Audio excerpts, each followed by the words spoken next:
Schumer keeps reminding me, Belva Lockwood in the 1876, a long time ago, she applied to practice law in the Supreme Court.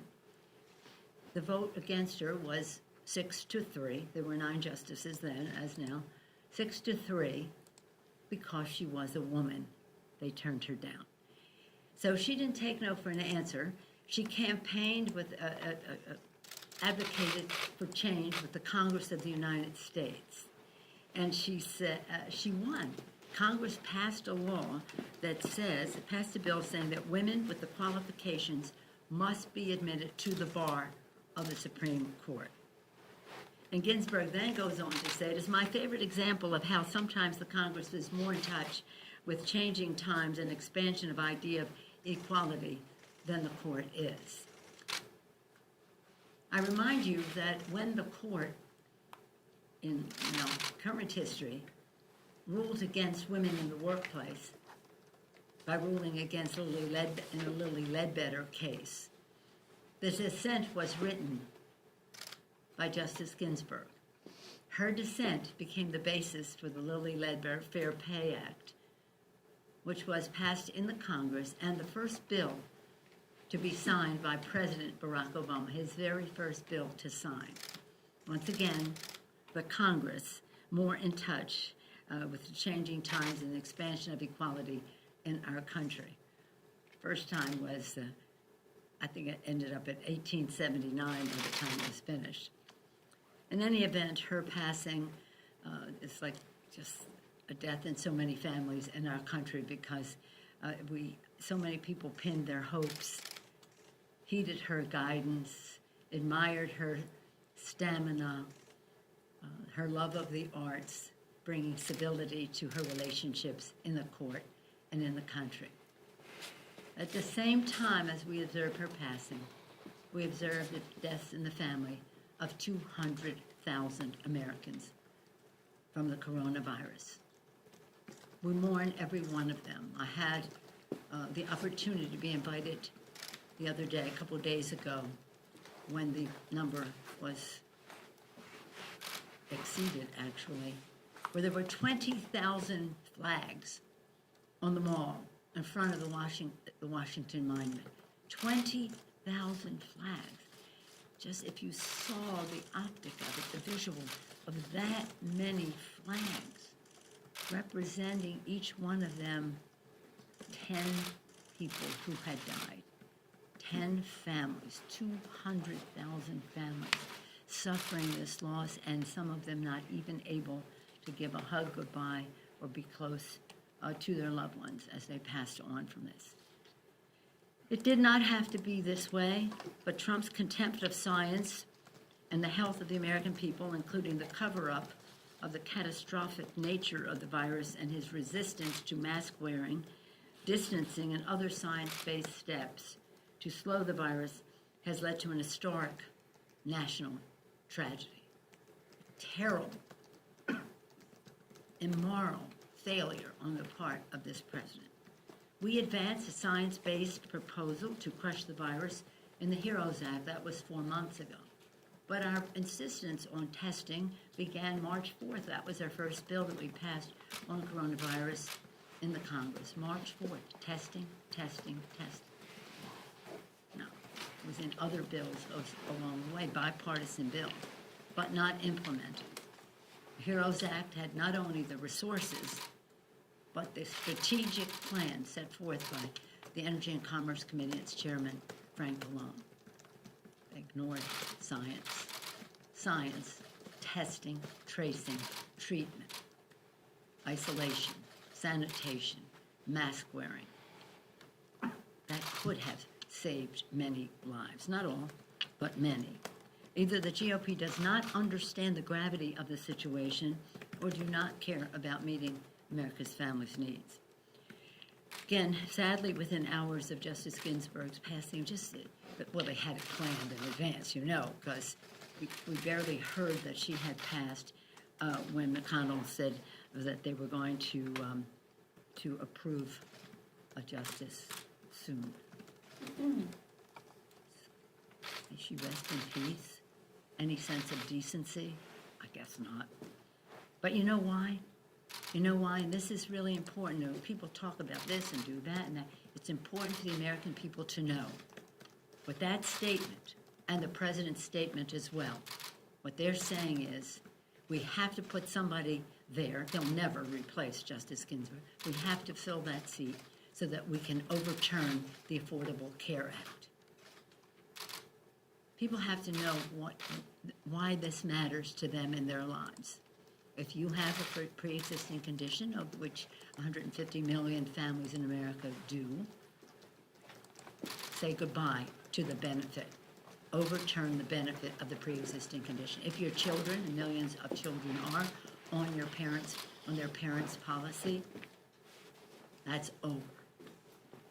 Medicaid, Medicare, all of the provisions in the Affordable Care Act to strengthen those initiatives. And in terms of Medicaid, if you have a senior member of your family who needs long-term care and benefits from Medicaid, pretty soon they'll be living in your house with you because that benefit will be gone.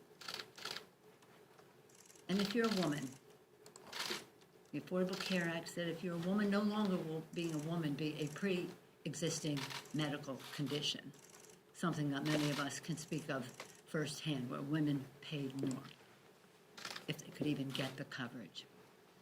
So these are just some of the benefits that affect America's families, kitchen table issues about how they maintain their health and their financial health because health care is expensive.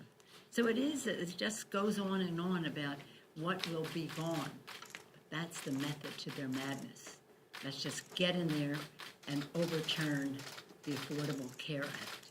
And at the same time, we can mess with the elections. But the thing that matters in people's personal lives is the Affordable Care Act. And if I just had to say it in one sentence, the pre-existing condition benefit. The president's been in office nearly 4 years. He keeps talking about supporting a pre-existing condition. He hasn't done anything about it. We would very much been willing to work with him to remove all doubt that if you have a pre-existing condition or if your baby is born with some physical needs that are a pre-existing condition for a lifetime. And in the Affordable Care Act, there is no lifetime limit on what you can receive in terms of benefits. So this, I'm a little proprietary about the Affordable Care Act, and we have defended it to 10,000 events with people telling their stories. That's how we saved it. That's how we passed it, and that's how we saved it. And that's what is at risk right now. And that's why they were in such a hurry. Yesterday, we had the heartbreaking report, the news breaking that justice was denied of Breonna Taylor and her family. Just think if it were your daughter, your sister, your cousin, your relative, your friend, who was murdered by the police, and the charging decision held no one accountable for her death. In June, the House passed the George Floyd Justice in Policing Act to bring accountability to our justice system. I call upon the Senate to vote upon it immediately. We owe it to Breonna Taylor, to George Floyd, for Philando Castile, and so many others. To so many others. Provisions in the bill would have prevented this from happening. With all the respect in the world for our men and women in blue, there has to be respect for our police, but respect for doing the job in a way that has justice for all. I was told by one of your cameramen the other day that in the black community there's a saying, justice, not just us. And so we don't want there to be two systems of justice. This week we had a big bipartisan vote on the CR. I was very pleased that we'll avert a shutdown and enable us to continue the work of passing elements of the HEROES Act so that we can save lives, livelihood, and the life of our democracy. For the children, nearly $8 billion in direly needed nutrition assistance for seniors, prevented what would have happened if we didn't act, up to $50 per month expense for Part B premium hike. And it's now like $4 or $5 versus the 50. We save the Republicans from themselves because we know what we're doing. And for our communities includes a 1-year surface transportation authorization, and for our farmers boosts accountability to the Commodity Credit Corporation, which now prevents, and also imagine that they were going to use money saying this is for the farmers. Well, we want it to be for family farmers, not necessarily corporate farmers. So we wanted to have clarity and accountability and transparency and all of that.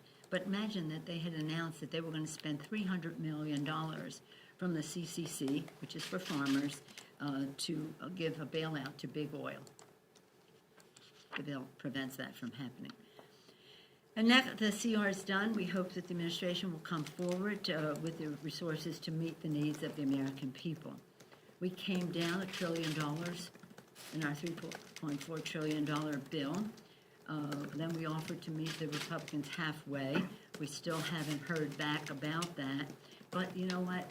Since then, the needs have not decreased because the president is, again, disdainful, if not contemptible, of science. We have not reduced. In fact, some of the needs in terms of the coronavirus are increasing. We need more related to that, more money for education, and we need more money for small businesses, restaurants, airlines, and many other key priorities. So we're going to even need more money, or else we're going to have to cut some more things down further to stay. But I'm eager to hear what they have to say when they come. But we'll be hopefully soon to the table with them, but very soon showing you where our money would be spent. Again, the airline industry is September 30th is fraught with meaning for them.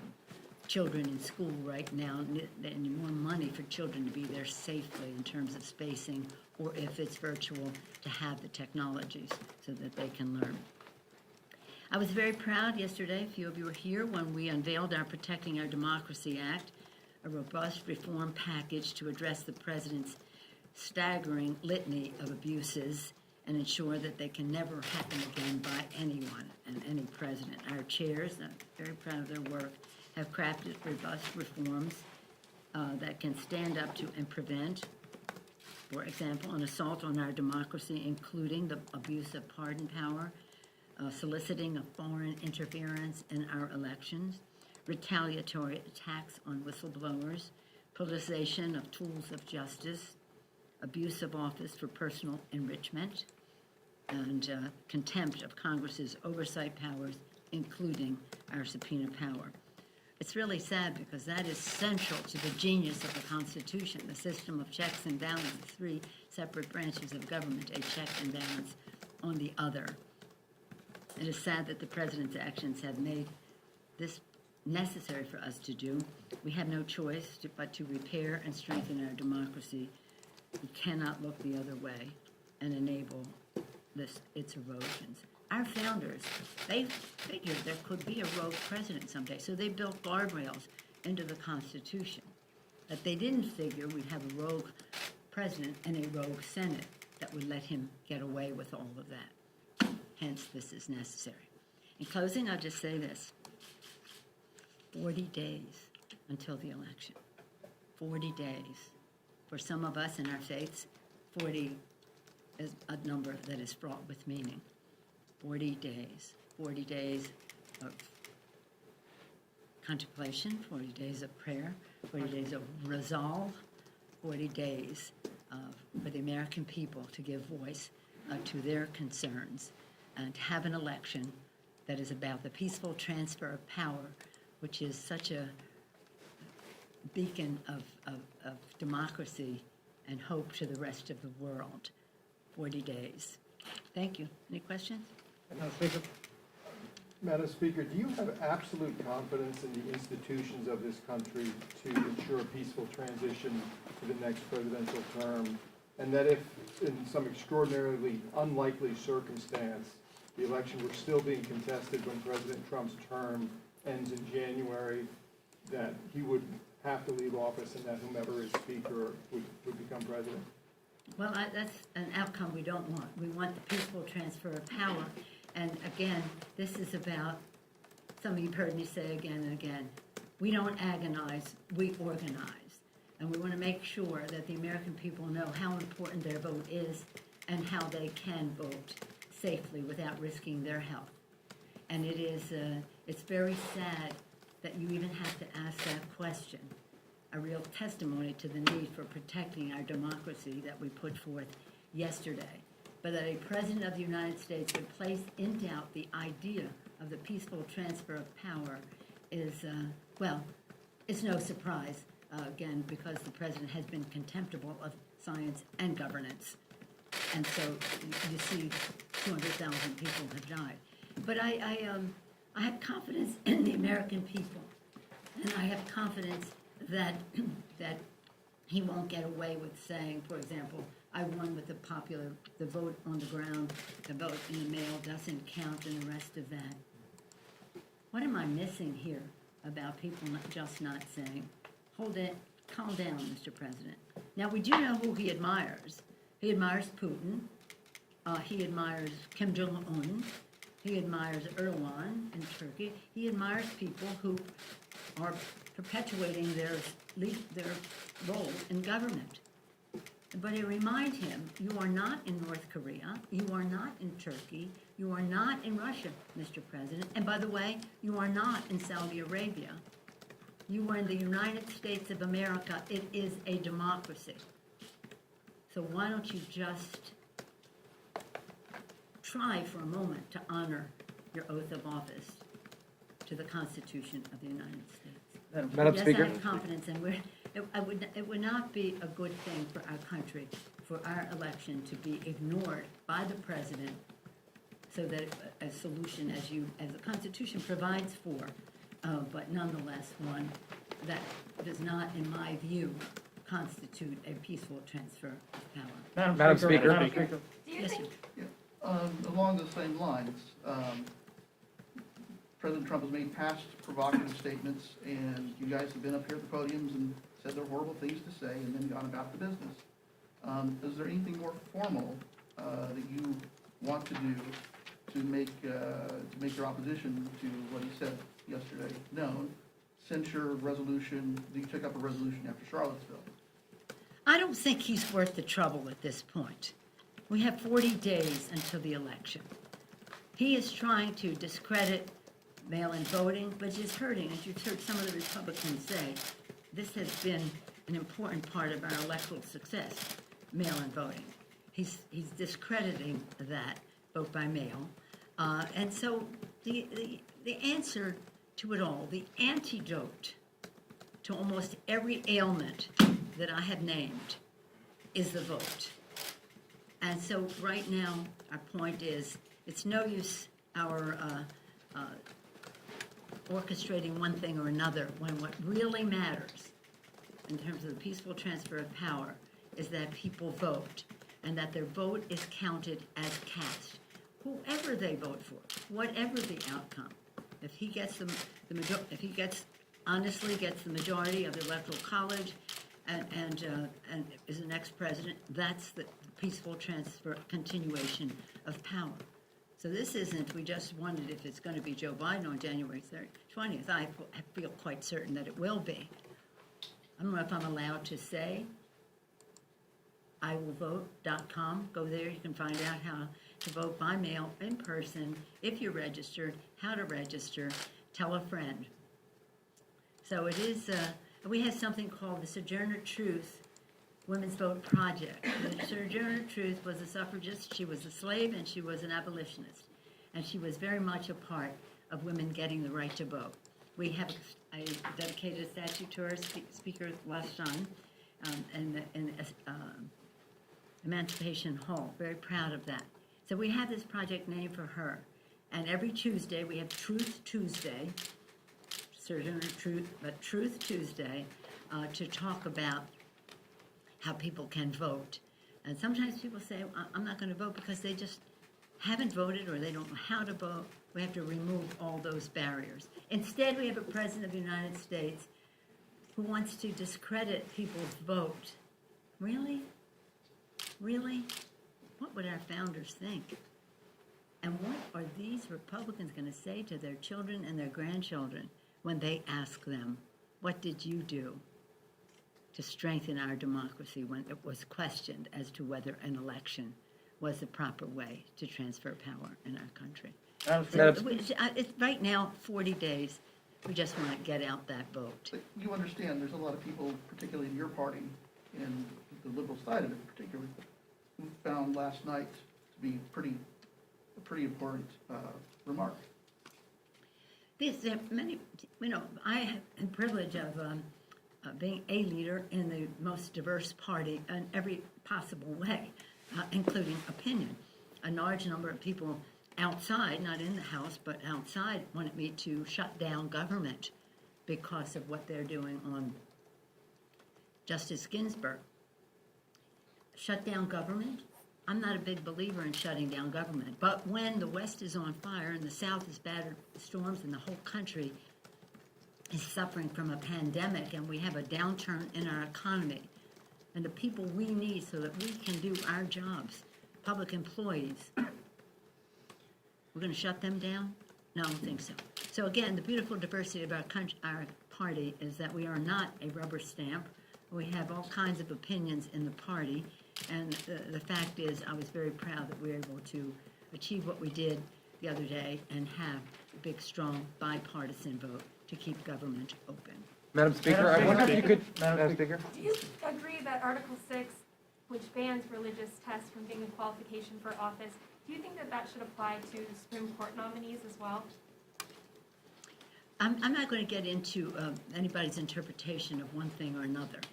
The confirmation is the work of the Senate, and I trust the judgment of our Democrats there to honor the Constitution. Yes, ma'am. Madam Speaker, do you have a contingency plan for after the election if the president does not, recognize, say, a Biden victory and goes to the courts to try to contest the election? Have you talked about impeachment? Would you impeach him again? What can Congress do if he were to do something like that? I have a pretty good idea of the method of his madness and what he might try to do to undermine the Constitution. It always is stunning to me to see how complicit and enabling the Republicans are of such a thing.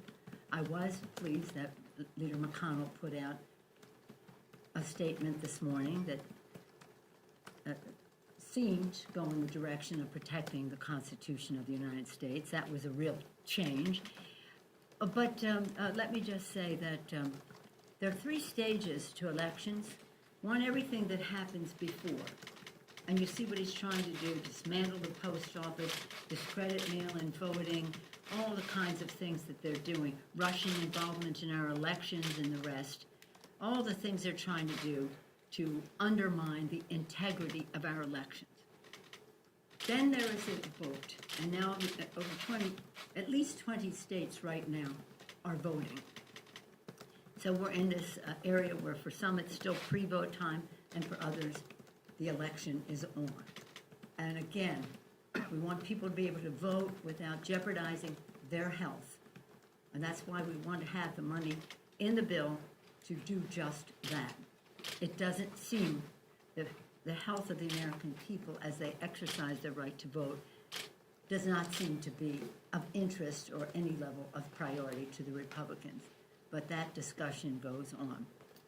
So we have that. And then we have the election, the actual voting as we get closer, and to protect the integrity of the vote, and to stop the president's, he even said it, you have people there, the intimidation of the voter. I don't know why the press doesn't make more of this, to be very honest with you. I mean, he says that people swallow Clorox, and we hear about it for the rest of our lives, but he's trying to have the Constitution of the United States swallow Clorox. And I appreciate these questions that all of you have this morning, and I guess provoked by the arrogance and the disregard for the Constitution with the President's statement last night. So I have a pretty good idea of every step of the way of the danger that he places our Constitution and our elections in. And then he'll try to say, well, I won because I won. The votes that turned out that day, vote by mail doesn't count, really. And there are more elections on the ballot than just his. I'm sure some of these Republicans who win with absentee ballots have a different view, as they have said. And then we'll just have to make sure the integrity of the Electoral College is retained. That is to say, if, as our democracy calls for, the president wins the state, then those votes go to the president, or if the vice president wins the state, those votes go to the vice president. But as with most elections, we have a lot of lawyers at work because for a little while now there's been some interest on the other side in undermining the election. We have more now, and I won't go into all of them because you cannot ignore it because it's there, but you cannot panic over it. So we don't agonize, we organize to protect our Constitution, the integrity of our elections, which he has been after for a while, and that was one of the impetuses for the impeachment of the president. But as of now, 40 days to go. It's up to the people, and we want them to be able to have confidence in their vote. So while we acknowledge you can't ignore his ridiculous statements, but you must ensure that people know you should vote, it will count. IWillVote.com. Madam Speaker? Madam Speaker? I've got to go back to my day job. Madam Speaker? No, that's it. Thank you all. Thank you, ma'am.